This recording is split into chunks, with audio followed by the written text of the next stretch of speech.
Chief. Happy to be here. How you doing? Good? Awesome. Everything's good? Yep.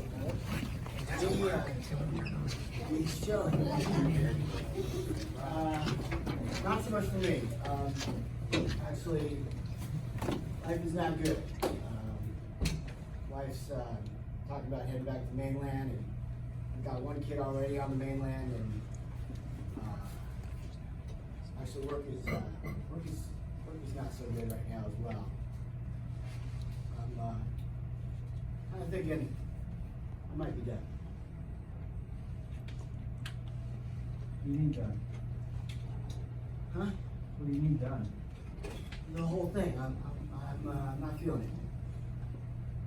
What do you mean by not feeling it? Life's not good. What's you just think of what's the point?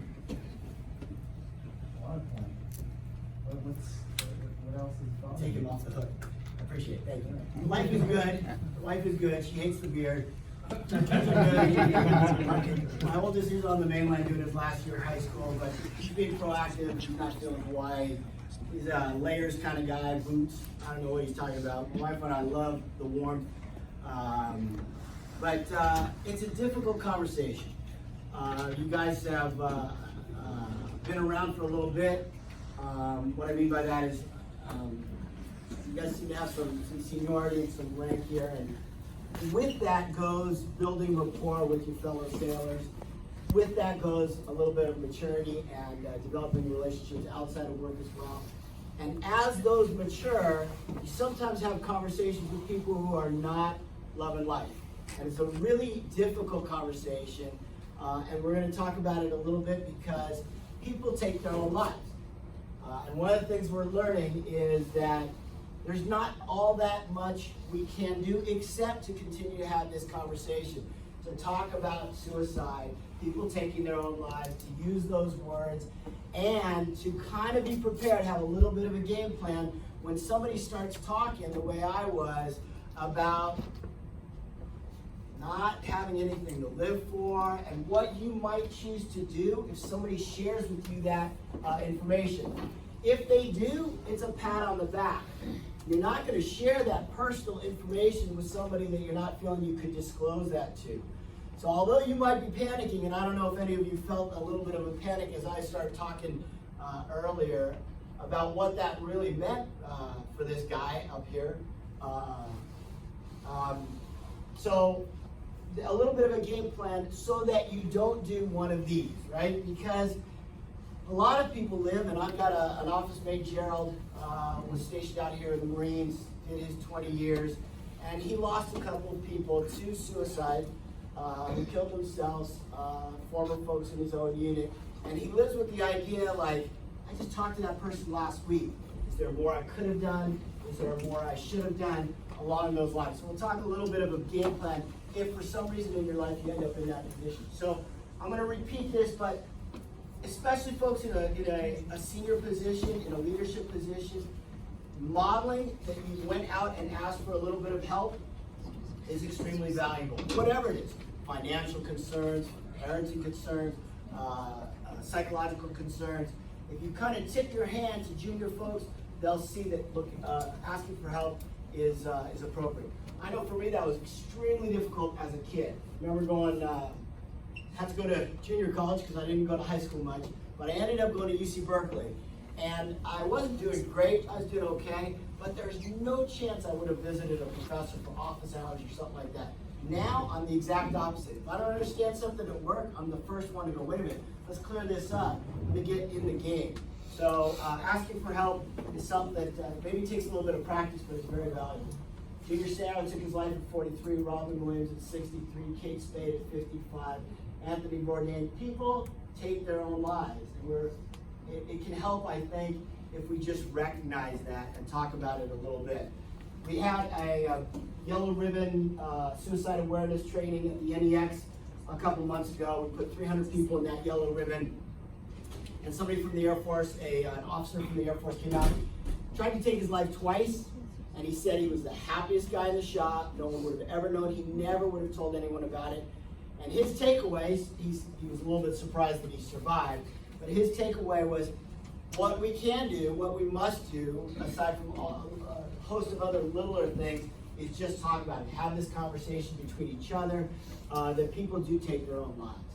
And we will take a few more years, I'm sure, to do a little bit of a deeper dive, figuring out who are the people who tip their hands, who are the people who make a plan, who are the people who say nothing to anyone and still go ahead and hurt themselves. There are some cultural differences as well, right?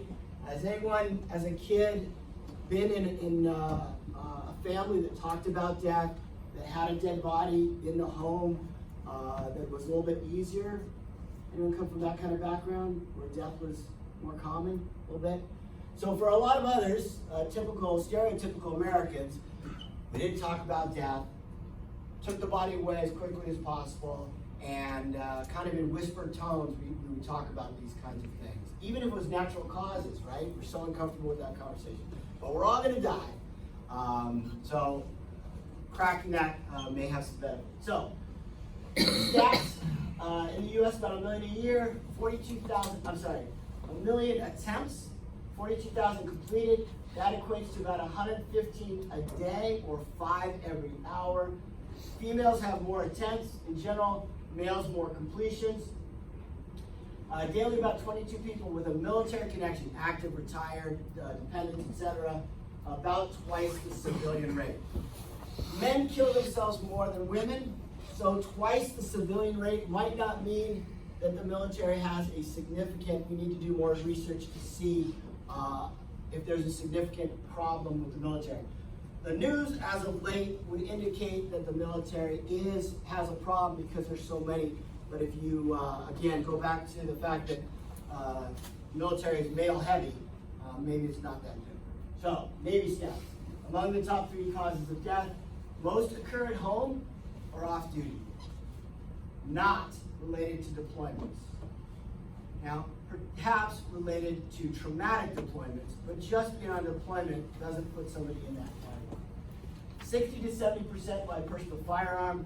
That one's important because, as we know that firearms account for a lot of damage in families and a lot of damage to self. What that might mean in practice is knowing if somebody subordinate to you has acquired a weapon here in Hawaii that you didn't know about, especially if they're living off post. Maybe there's a little bit of a gray area whether you're allowed to ask. Leave that up to you guys to decide how to have that conversation. But we might want to know if our buddy or our subordinates or even our superiors has a personal firearm. Most Navy suicides under 25, E3, E6, and Caucasian. It doesn't take anyone off the hook, of course. It doesn't mean we're not concerned if they don't fall into this category, but that's the number. So, all of us, at one time or another, perhaps all the time, are in one of these categories, the bigger categories. Feeling like you're kind of a drain on somebody else, family or work or something like that. Feeling isolated, especially here in Hawaii, might be an issue. And maybe being not afraid to die, not having that fear of what happens if we're not here. It's when those circles start overlapping that the warning signs ramp up a little bit, right?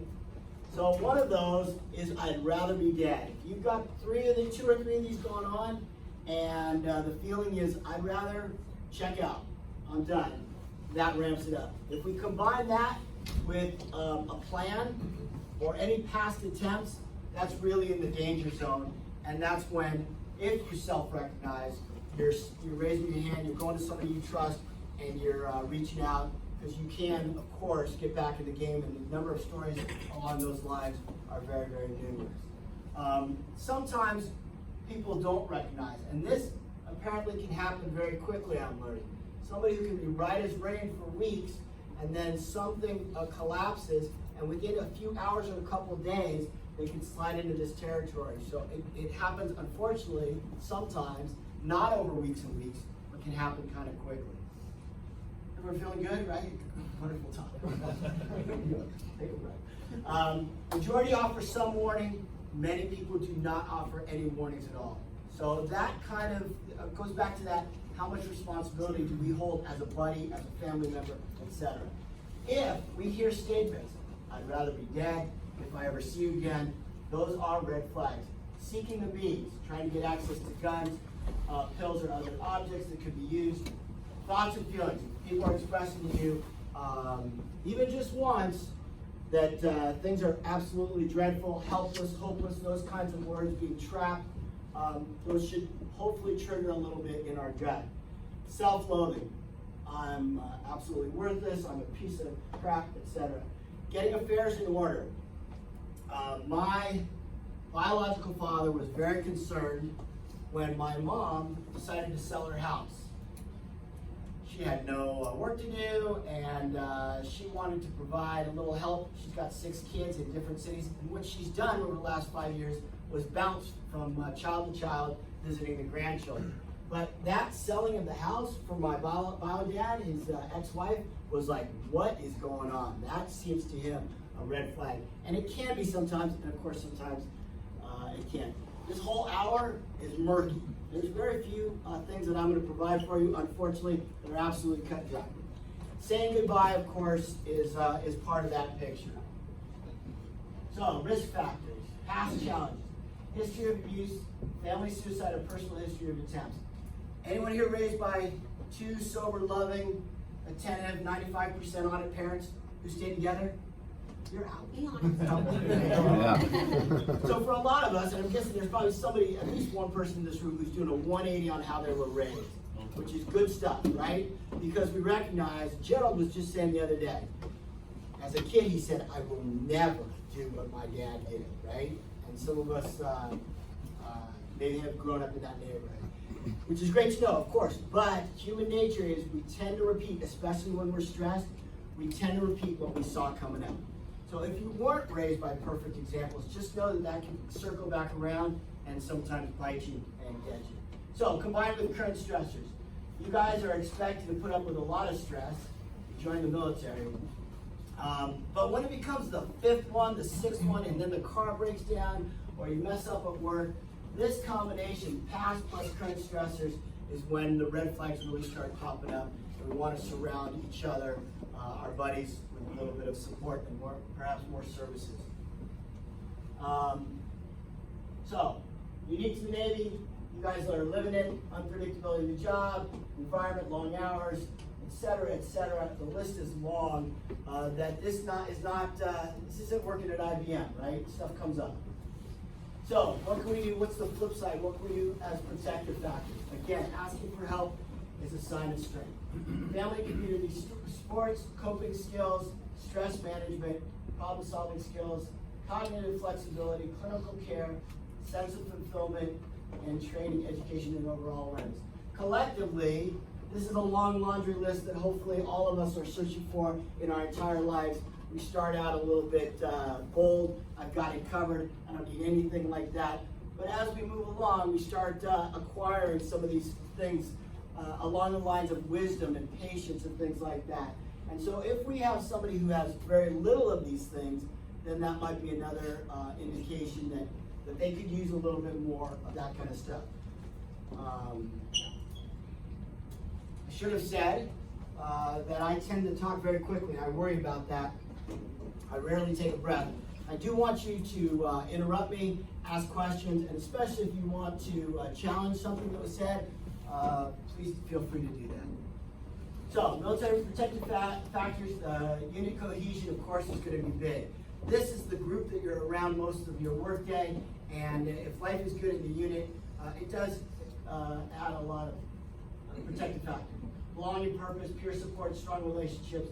Again, if we're looking for somebody who's not hitting a good majority of these, that might be something to worry about. So I appreciate Commander. I appreciate CO asking me, turning the conversation. I got this. He's like, I'll engage with you. Let me see, find out what's going on. It's such an uncomfortable conversation, and we don't practice it in middle school or anything like that, that we tend to, like, if it's uncomfortable, we tend to shut down, generally, right? It's not natural to say, well, tell me more. Why is it bad? What's going on? The trap that you might fall into is that it's your responsibility to make everything right. I appreciate how he was just opening up the conversation and allowing me to say what I'm feeling. If you get the sense that somebody's really talking about it, you want to say, are we talking about suicide? Now that would be a hard sentence. You want to find a sentence that can roll off your tongue, but not dance around. You want to be able to say, are you going to kill yourself? Are you going to hurt yourself? Make it pretty clear cut. As much as you don't want to hear the answer, perhaps in your gut, you want to know that answer. Because from there, we have a plan. Okay, you're telling me that things are so bad, you're thinking of taking your own life. True? Somebody says yes. Okay, what's your plan? How are you going to do that? Right? Now, if there's an immediate concern, somebody says, I've been carrying a pistol for a week,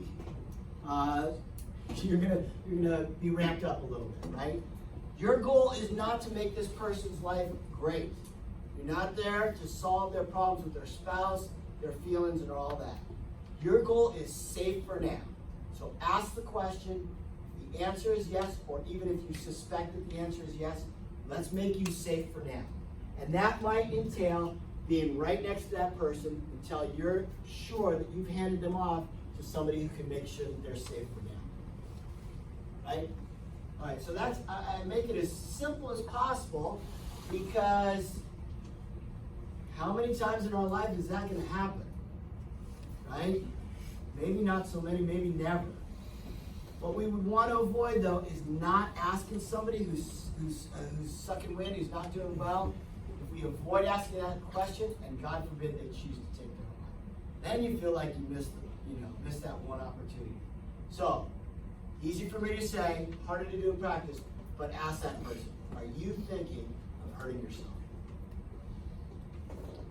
Questions or stories? Once we know that they are thinking about that, just want to make them safe for now. All right, get them to treat. So this looks actually pretty cool. I'm not a huge fan of a million different apps and things that people don't use, but this one looks pretty cool.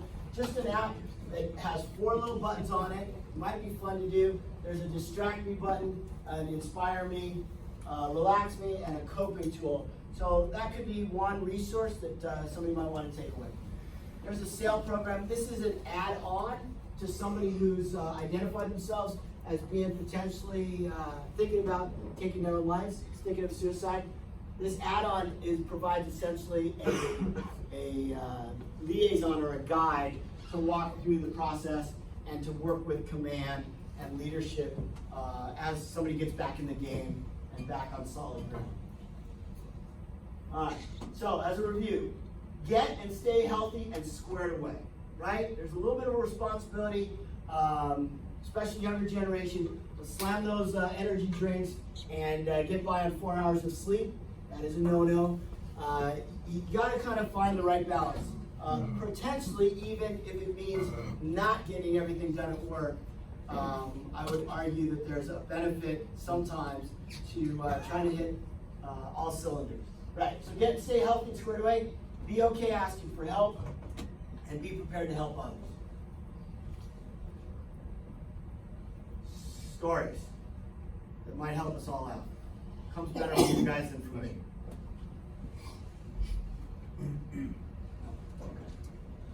We're all looking for stress-free, right? So it bears repeating that we talked about stress a little bit. Life can be stressful. I absolutely have to take out this slide. I thought this would be this shark in the way would get a big reaction. It hasn't 4 times in a row, so okay. Note to self. That slide doesn't work. So we all have stress, and a brief flyover. You guys know all of this stuff well, but let's talk about stress. Technically neutral. We talk about stress as if it's always a negative. Technically, it means our body's ramping up, gearing up for something. Planning for vacation, we call that good stress. Unless you're seeing the in-laws. There's negative stress as well, of course. All of these things, you guys are well aware, if the stressor is gone, all that energy that we devote to it, physiological energy, hormones and all that, gets dissipated and life goes on really well. There are short-term physical and psychological reactions to stress, and these are not that bad. Knowing your stress reaction, and it might not be 100% consistent across all things, but knowing if you're a fighter or a flighter, or like me, I generally tend to freeze up when there's a conflict situation, can be helpful just knowing that and getting better about saying, okay, I know I normally fight, and I probably shouldn't do that in all situations. Let me have a game plan for not being trapped by our reaction to stress. It's long-term stress that is the absolute, literally killer. Long-term, unresolved stress, fatigue, cancer, heart attacks, weight gain, stroke, impotence. I'm not sure why impotence is in all caps. It's bad. It's really bad. Our bodies were designed for stressors, right? We've all heard the tiger jumps out 10,000 years ago. We fight, we flight, we do whatever it takes, and the stressor is gone. In our modern world, our stressors are day in and day out. And so we want to recognize as best as possible those stressors so that we can have attack it in whatever way. We're looking for the sweet spot. We do not want zero stress. You get handed a work assignment that you can do and do well, bring it on, right? That's a good one. I want to get that one done. The problem is, as we slide towards the red, we don't recognize maybe that we're in that place. So recognizing when the stress level is a little bit too much, or you get diminishing returns, might be one more things to add to your list that you want to try and accomplish. I'm going to change this slide too, because this big yellow area should actually be bigger and should be gray. The amount of absolute control in our lives turns out to be really little. Parents in the room, you bring an infant home, and the first week they're deciding when they want to sleep, when they want to cry, when they want to eat. Our circle of control is pretty small. We're kind of pretty good about not cursing and throwing a fit if it rains on our parade. Literally, we go to the beach, plan a beach day, and it rains, right? That is entirely outside of our control. But there's this huge area in the middle that we have a little bit of influence over. How your car runs, how you're doing at work, how you get along with other people. It's not entirely within your control, but it certainly sometimes feels that way, right? So knowing which circle you're in can be helpful. Because if you're super stressed and you're only talking about a situation that you have minimal influence, again, diminishing returns. So here come the holidays. I think these are just for fun, maybe some travel. We're definitely going to spend too much money. Not everyone has a family that they brag about. You might be alone here for the holidays, and that can be not so great. Great time to party, not a great time to party too much. Too much food, too much, and we just kind of learn to burn. So have maybe a little bit of a game plan if you're susceptible to too much, especially as we swing into the new year. Not sure what's going on in terms of work tempo. All right, any pause here? Hold on. So, my primary responsibility is to track every Air Force and Navy unit in Oahu and to provide the mandated family advocacy program brief. I think it's an important thing because we still have sailors who are getting hurt or living in bad situations, dependents, spouses and kids, etc.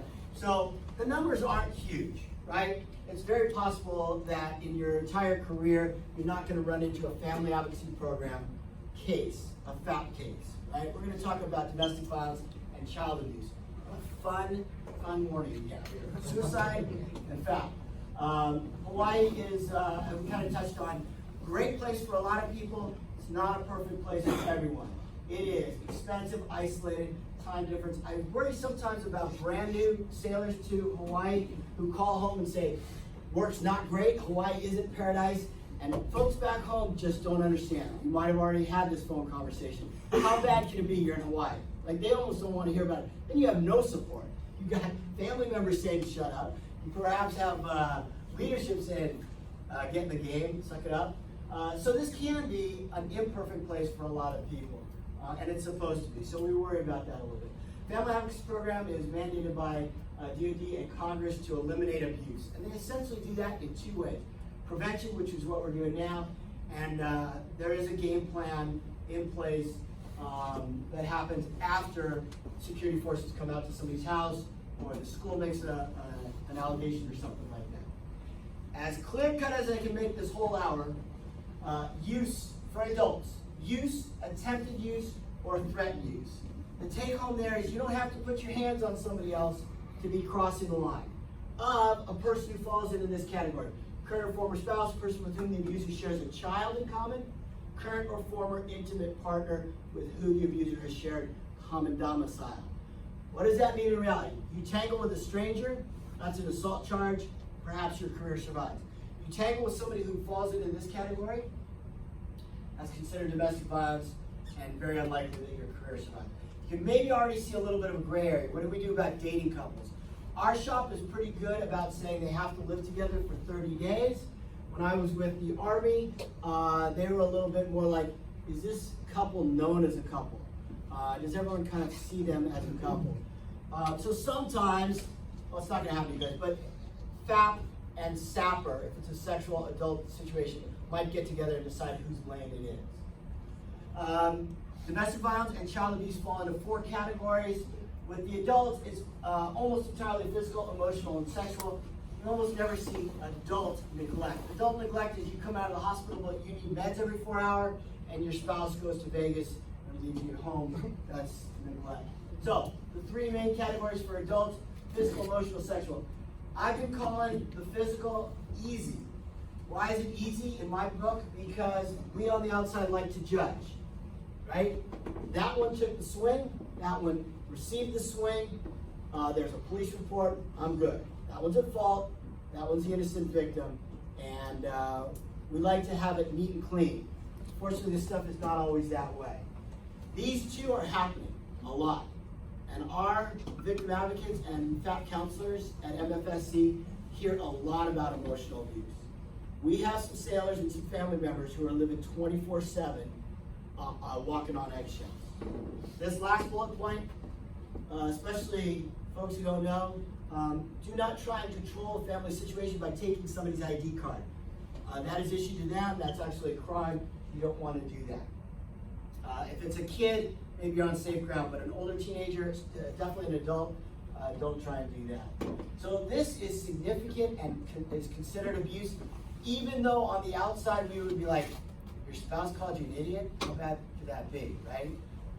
We know that victims of domestic violence and domestic abuse, before they say anything to anyone, there's generally been 30 or 40 different incidents that have made them uncomfortable, right?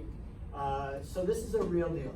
And the sexual abuse happens, unfortunately. Some people think because they're married, the rules change. The rules, per the military, are exactly the same as you get training at SAPper and that kind of stuff. Especially, I worry about spouses that are totally in the dark, foreign-born spouses. They are often told all kinds of things that turn out to not be very true. Here's some numbers if they help. 19 numbers are not yet in. The number of allegations that come into our shop are about double the purple bar. The number of allegations that go down that pipeline, the Incident Determination Committee pipeline, are in the purple, and the number that meet are in the gold or the yellow.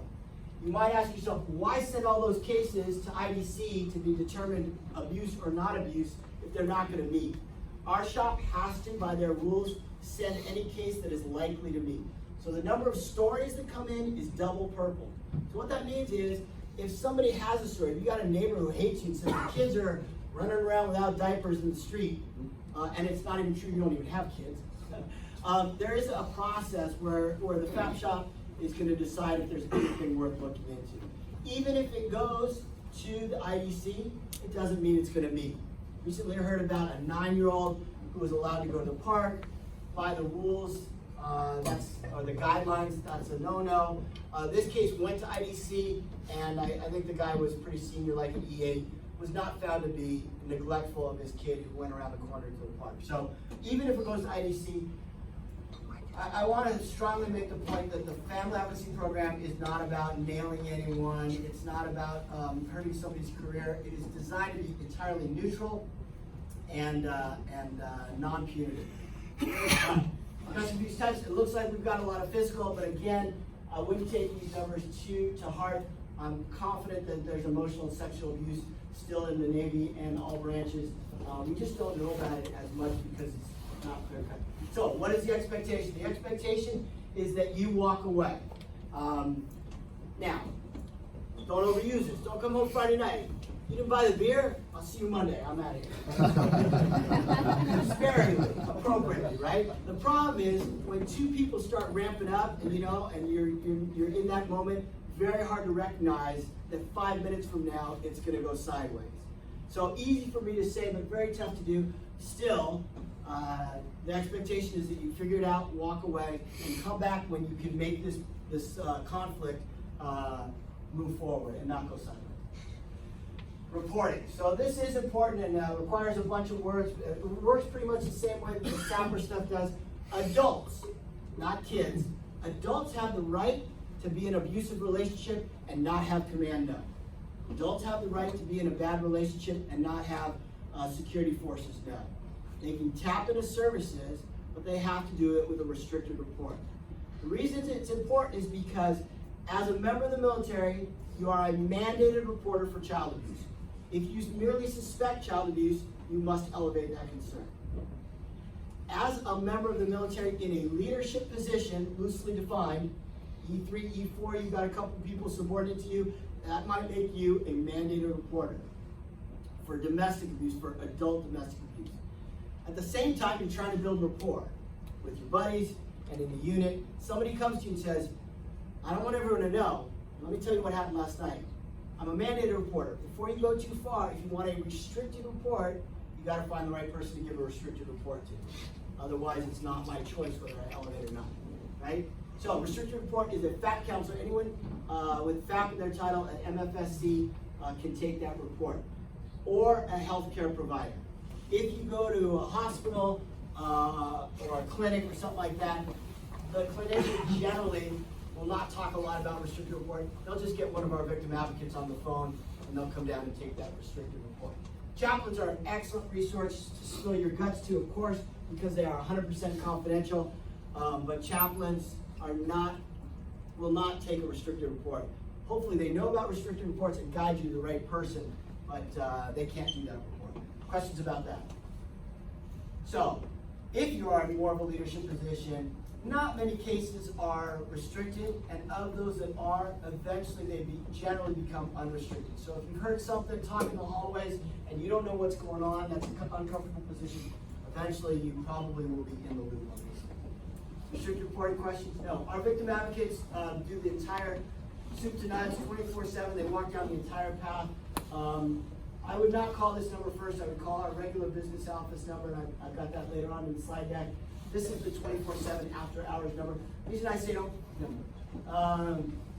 There's something else I wanted to add. Victim advocates will sometimes work with both parties. If both people feel that they are aggrieved, they'll get two victim advocates, one for the side, and those two victim advocates won't talk. And they can work with the non-offending parent if it's a child case. We like our victim advocates. Victims stay. And it can, from an outsider's perspective, be really strange. Why in the world would you put up with that for 5 more minutes, right? There are a ton of good reasons that people choose to stay and hang in there with relationships that aren't great. Vows, shared family, kids, the list is long. And yes, money is a huge concern for a lot of people, but the number one reason that victims stay is safety. Victims know when it's safe to leave. 20, 30 years ago, we told all victims to leave, and we made a mistake by doing that. Some people, actually, the violence ramps up when they leave. So if you're in the support chair, that's really tough. You're thinking to yourself, you're really in danger, at least uncomfortable. You came to me and told me this story. I want you to leave. But if you're in the support chair, you want to just be there as a support, hang in there, trust that the person who's living that knows when the safe and best time is to leave. Takes most people 7, 8 attempts before they can actually make a clean break. So hang in there, be patient.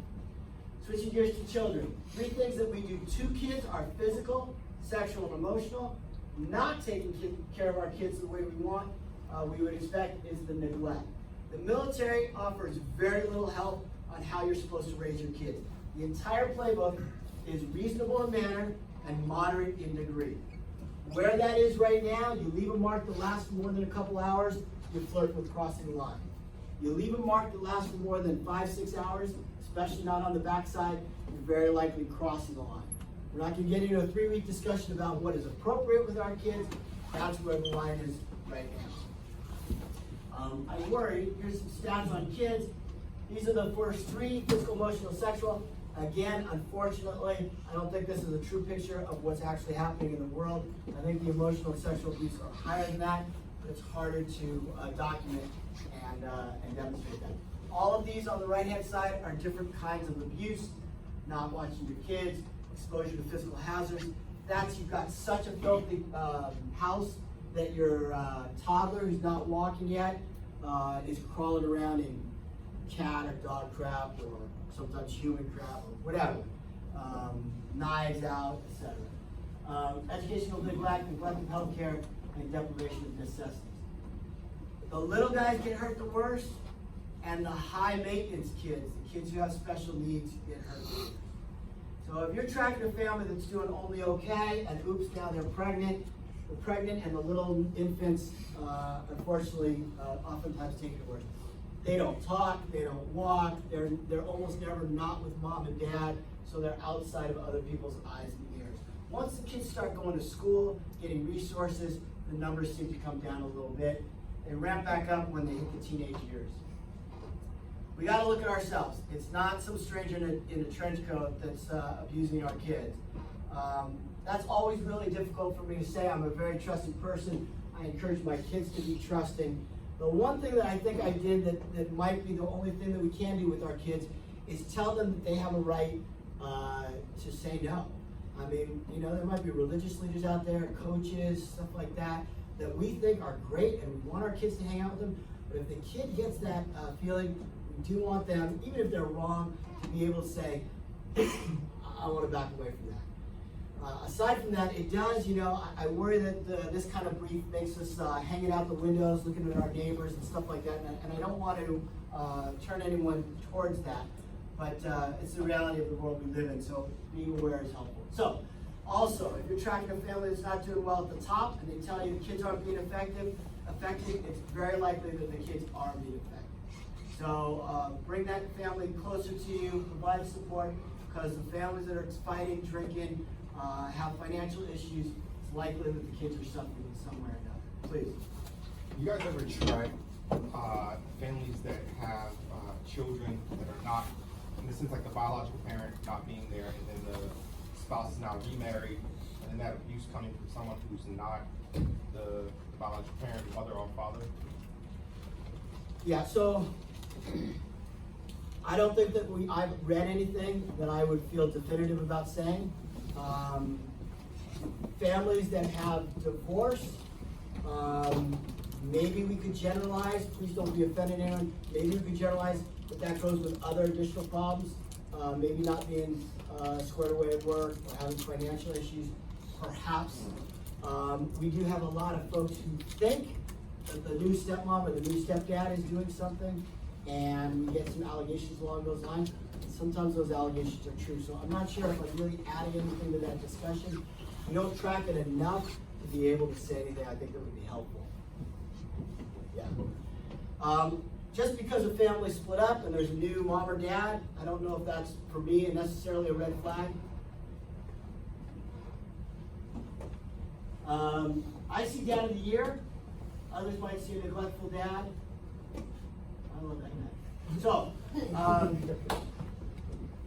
I worry that new parents, future parents are hearing, don't spank, and so that's the end of your responsibility. And we're not giving what we should do. So I'm stepping onto the soapbox just a little bit to provide a little bit of Dave Asher's parenting guidelines. Like with our seniors, our leaders, we want to be told exactly what's expected, very clear expectations, but delivered calm, cool, and collected. If you find yourself parenting and you're frustrated, you're offended, you're bitter, you're balling up your fists, I'm not saying you're doing it wrong. I'm suggesting that you might be more effective if you can tap into, let me calm this down and provide what this kid needs. 3 out of 4 rule comes out of UC Berkeley. There's a guy who's done 30 years of research with couples. And he found that couples could fight. What he found was it's the ratio of the attaboys and I love you honeys to the you messed up, right? So it works exactly the same with kids. Genuinely, if you can catch them, but even if it's a little bit fake, try and catch your kids doing good. It builds up a little bit of a bank account that you could draw from when they do step out of line. If you're super military, super male, and sometimes that category can only look for our kids stepping out of line, but they'll start tuning you out if they only get wrong do it again, stupid, that kind of thing. All right, stepping off the soapbox. We do want you to discipline, and there's a ton of classes that you can take to find out how to do it a little bit better. So again, this is our guidelines, works on every post and branch. Essentially, the 5-year-olds and younger should not be out of arm's length reach.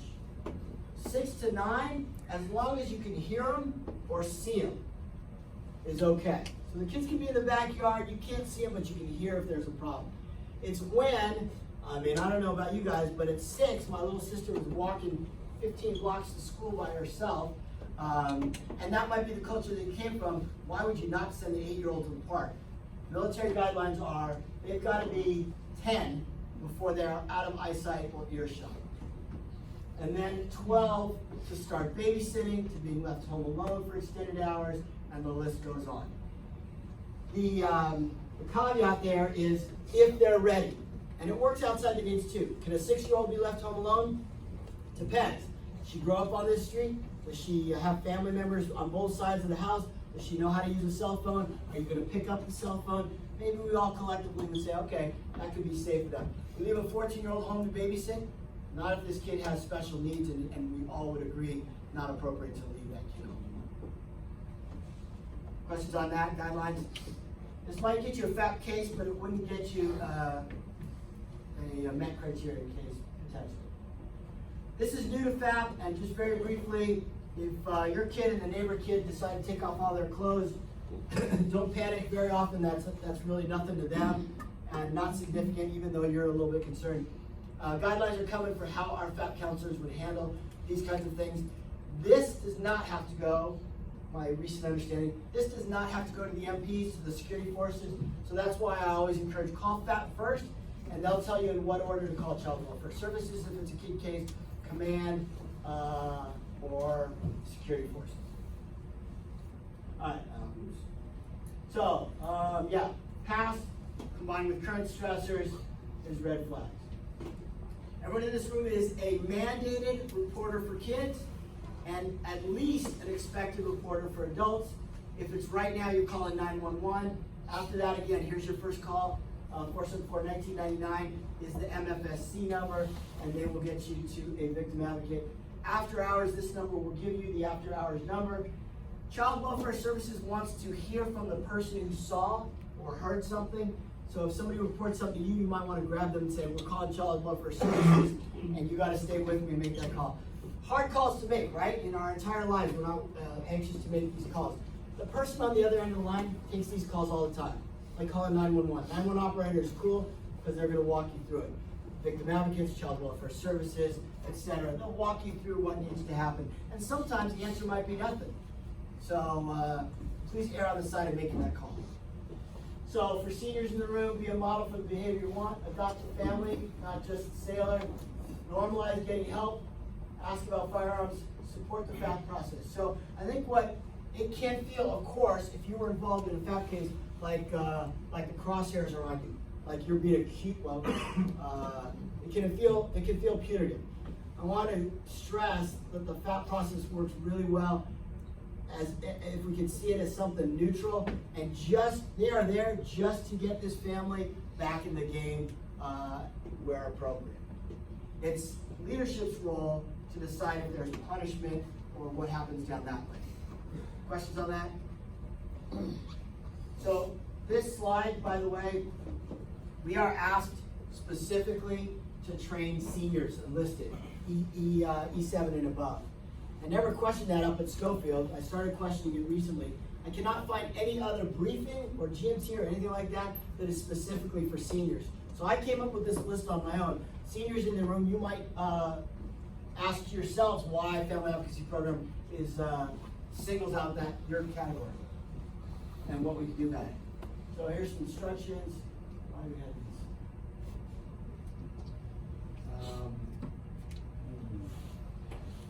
these? Enlisted E7 and above. E6 and below. Single, no kids. Thank you for staying awake. I appreciate that. My pitch would have been, you're either in a leadership position or you're heading to a leadership position, and and ultimately you're a member of the unit, so hopefully this information does help you out a little bit, even though it might not be entirely your ballpark. So I think that I said enough for seniors. This is very briefly what leaders get for the whole pathway about what happens for the Incident Determination Committee. So that committee is the one that had that slide earlier for cases that went to IDC and the number of cases that met. They don't do anything at IDC with what happens next. That's a separate process called CCSM. Let's see if there's anything in here for the entire crew. So this one might be important. So victims also recant. I can't tell you how exactly the percentage, but probably you should think 70, 75, 80%. The first story is true. The second story is maybe not true. But it could be reversed. Why do people recant, right? Again, for a lot of very good reasons, money being one of them, but the other reason, again, circles back to safety. If somebody is in an abusive relationship and there's a threat of loss of job, or police involvement or things like that, the threats ramp up and people are thinking, I better change my story or it might not be good for me or the kids. So just know that sometimes this happens. And one more time, be patient and hang in there. Lautenberg, additional compensation. I guess I just mentioned that one. We know that people have a hard time coming forward. Congress wants people to feel comfortable coming forward, so there's transitional compensation. It means the victim of domestic violence or child abuse can tap into 3 years of monthly payments from the military, including like NEX access and post access and insurance. It's not something that our victim advocates talk about on a first meeting. So it's I say that because I don't want anyone to think people are gaming the system to get 3 years of payments. If the couple gets back together or the kid goes back to live with the offender, transitional compensation stops. Transitional compensation essentially only works, there's an exception, but it's really hard to do. It only works if the domestic violence or child abuse is on chapter paperwork. So if you're involved with chaptering somebody, you want to make sure that the domestic violence or child abuse is in that chapter paperwork. We are MFSC. That is Fleet and Family combined with the Air Force side, and a lot of people don't know that. I want to talk about MFSC, that one-stop shop behind Ruby Tuesdays next to NEX, as is exactly that. Your brick and mortar one-stop shop. If you're sending somebody for services and that turns out to be the wrong place, our folks upstairs will drive them to the right department or the right resource. So family members included. Military members, I'm confident, are very good about bringing this information home. Spouses, I'm very confident, are true when they say, I never heard that information. So we've got a little bit of a conflict somewhere. Tell your spouse and your kids again. There's all kinds of good stuff available if they've got some concerns or anything. So among those resources, chaplains are great, Credo. I understand some people, not everyone's comfortable going to chaplains. I don't have up here that there are outside the military lane resources available to Wahoo. Our folks at MFSC can drive you to somebody outside of the military lane if you feel more comfortable with that. Navy Marine Corps Relief Society, I'm certain this is YMCA, a bunch of different kinds of counseling.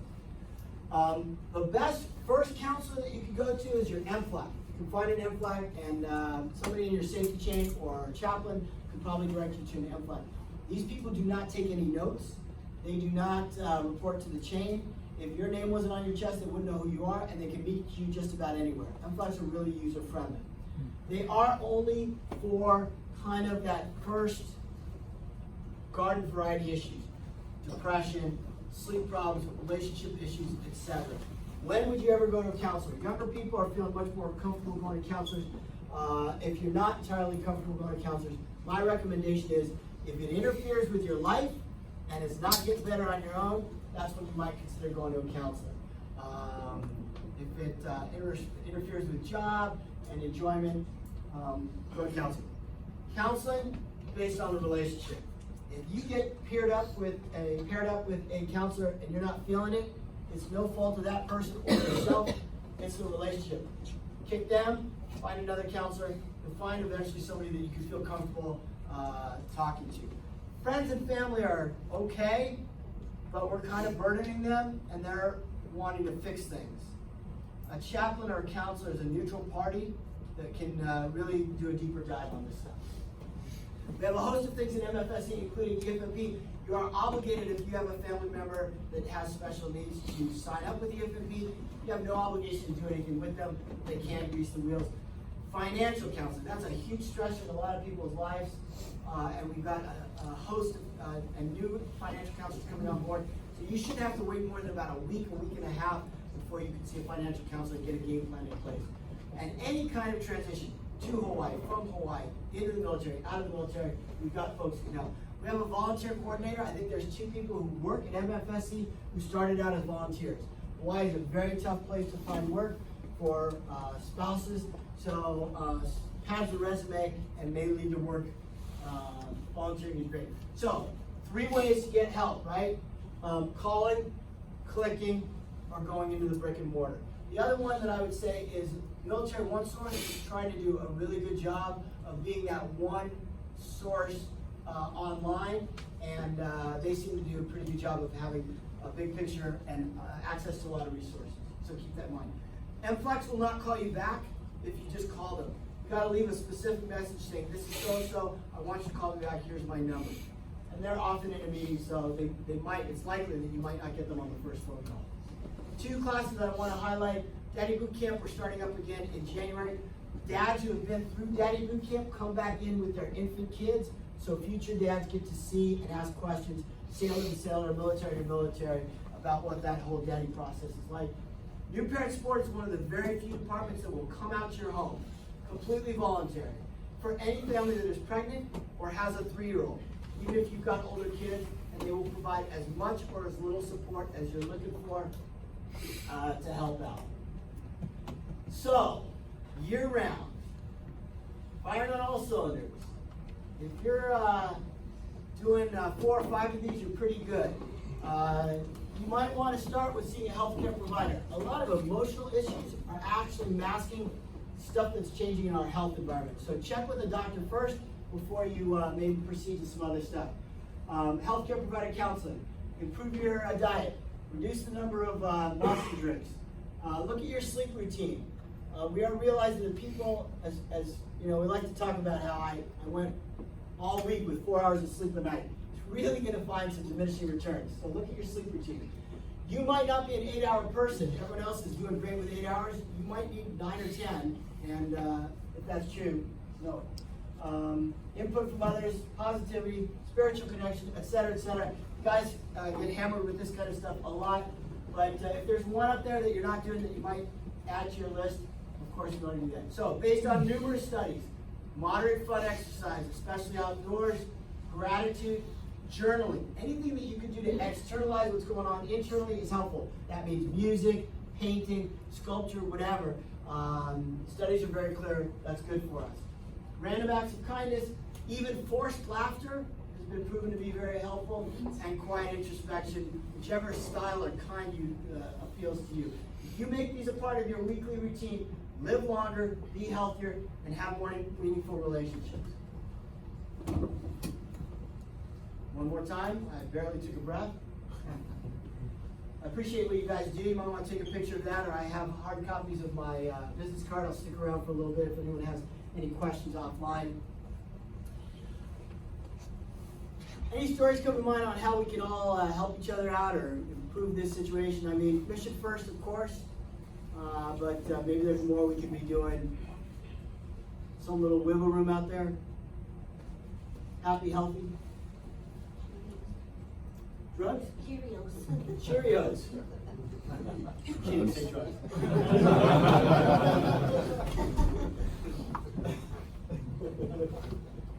What is security forces and or HPD's policy for DV calls? I know some states are, Right. somebody's going to the take. The question is, what does the police officer do when they come in the door, either on post or off post? So we are not one of those states that says somebody's going to jail. The officer outside the gates does have some discretion. They can, outside the gates, separate parties for 24 hours. All the other things are pretty similar inside the gates or outside the gates. they're going to, generally roll up in twos. So parties would be separated. They're going to try and get the story from each side. If you're the buddy of somebody and the MPs have come out, I keep saying MPs, that's not the thing. Anyway, the person who's got their story together is sometimes the abuser.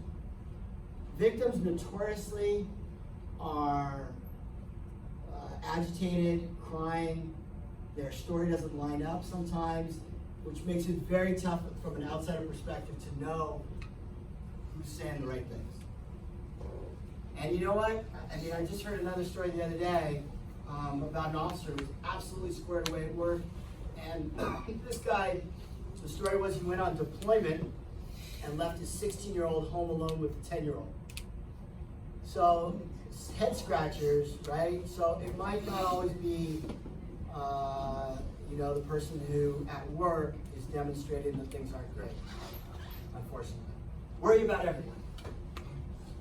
I hate to say that, but any one of us can slide into a place where things are sideways. Appreciate you bringing that up. Did that kind of cover what you're talking about? Cool. That's all I had. Thank you.